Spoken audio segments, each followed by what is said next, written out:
Welcome to I dream. నా పేరు ప్రసాద్.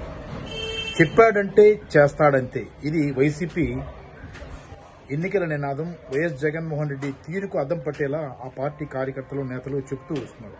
కానీ ఇది ప్రయోగంలోకి వచ్చేటప్పటికి, రియాలిటీలోకి వచ్చేటప్పటికి నిజంగా ఆయన చెప్తే చేస్తాడా అన్న భావన, విమర్శలు లేకపోలేదు. కానీ పలాస ఉద్దానాన్ని కిడ్నీ సమస్యలకు సంబంధించి ఆయన ప్రజా ప్రస్థానంలో భాగంగా, పాదయాత్రలో భాగంగా ఇచ్చిన హామీతో కావచ్చు, అధికారంలోకి వచ్చిన తాజా రోజుల్లో కావచ్చు, ఉద్దానం ప్రాజెక్టుకు సంబంధించి, ముఖ్యంగా కిడ్నీ సమస్యలకు సంబంధించి ప్రాణాంతకంగా మారిపోయిన ఈ సమస్యకు సంబంధించి ఒక దారి చూపిస్తాం అని చెప్పారు. దానికి సంబంధించి పలాసలో కిడ్నీ వ్యాధులకు సంబంధించిన రీసెర్చ్ సెంటర్తో పాటు 200 పడకల ప్రత్యేకమైన సూపర్ స్పెషాలిటీ ఆసుపత్రిని కూడా నిర్మిస్తామని హామీ ఇచ్చారు. దానికి అనుగుణంగా శంకుస్థాపన చేశారు. అది ఈ రోజు కార్యరూపం దాల్చింది. నిర్మాణాలు పూర్తి చేసుకుని ప్రారంభానికి ముఖ్యమంత్రి వస్తున్న పరిస్థితి కనిపిస్తుంది. అంటే చెప్పాడంటే చేస్తాడంతే అన్నదానికి ఇది ఒక నిదర్శనగా చెప్పుకోవచ్చు.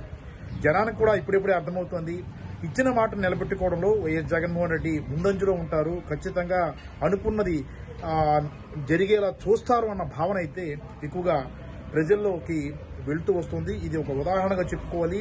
సుమారుగా 85 కోట్ల రూపాయలతో, 60 కోట్ల రూపాయలతో ఆసుపత్రి నిర్మాణం, అలాగే 25 కోట్ల రూపాయలతో తగిన ఆధునికమైన వైద్య పరికరాలు కూడా ఏర్పాటు చేయడం జరిగింది. ఇప్పటికే కిడ్నీ వ్యాధుల రోగగ్రస్తుల విషయంలో పింఛన్ను 10,000కు పెంచిన ఘనత కూడా ప్రభుత్వానికి దక్కింది. దశాబ్దాల కాలంగా ఈ సమస్యపై ఇంతవరకు ఏ ప్రభుత్వం కూడా పట్టించుకోలేదు. చంద్రబాబు ప్రభుత్వం అయితే కేవలం పరిశోధనలకే కాలక్షేపం, కాలయాపన చేసింది.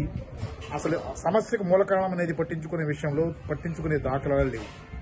జగన్ ప్రభుత్వం మాత్రం ఆసుపత్రి నిర్మాణంతో పాటు దానికి అనుగుణంగా దీనికి నీటి సమస్య ప్రధానమైన కారణం.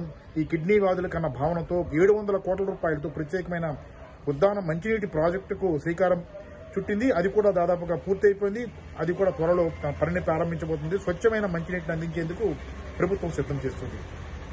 ఇది నిజంగా చారిత్రాత్మకమైన నిర్ణయంగా చెప్పుకోవచ్చు. ఒక ప్రభుత్వం వచ్చిన కొత్త నాళ్ళలోనే హామీ ఇవ్వడం, శంకుస్థాపన చేయడం, ఆ ప్రభుత్వం సుమారుగా 5 ఏళ్లు పూర్తి చేసుకుంటున్న కాలంలో దాన్ని ప్రారంభించడం కూడా ఇదొక చారిత్రాత్మకమైన నిర్ణయంగా అభివర్ణించవచ్చు. అలాగే ముఖ్యమంత్రి చిత్తశుద్ధిని కూడా మనం హర్షించాల్సిన పరిస్థితి కనిపిస్తుంది.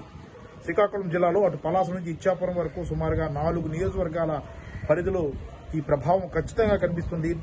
జగన్ పట్ల ఉన్న అభిమానానికి ధీటుగా ఈ ప్రభుత్వ పథకం అనేది కంప్లీట్ అయ్యి అది ప్రారంభానికి నోచుకోవడం అనేది నిజంగా వైసీపీ ప్రభుత్వానికి పెద్ద వెన్నుదన్నుగా రేపు ఎన్నికల్లో నిలిచే ఆయుధంగా కనిపించే అవకాశం కూడా స్పష్టంగా ఉంది.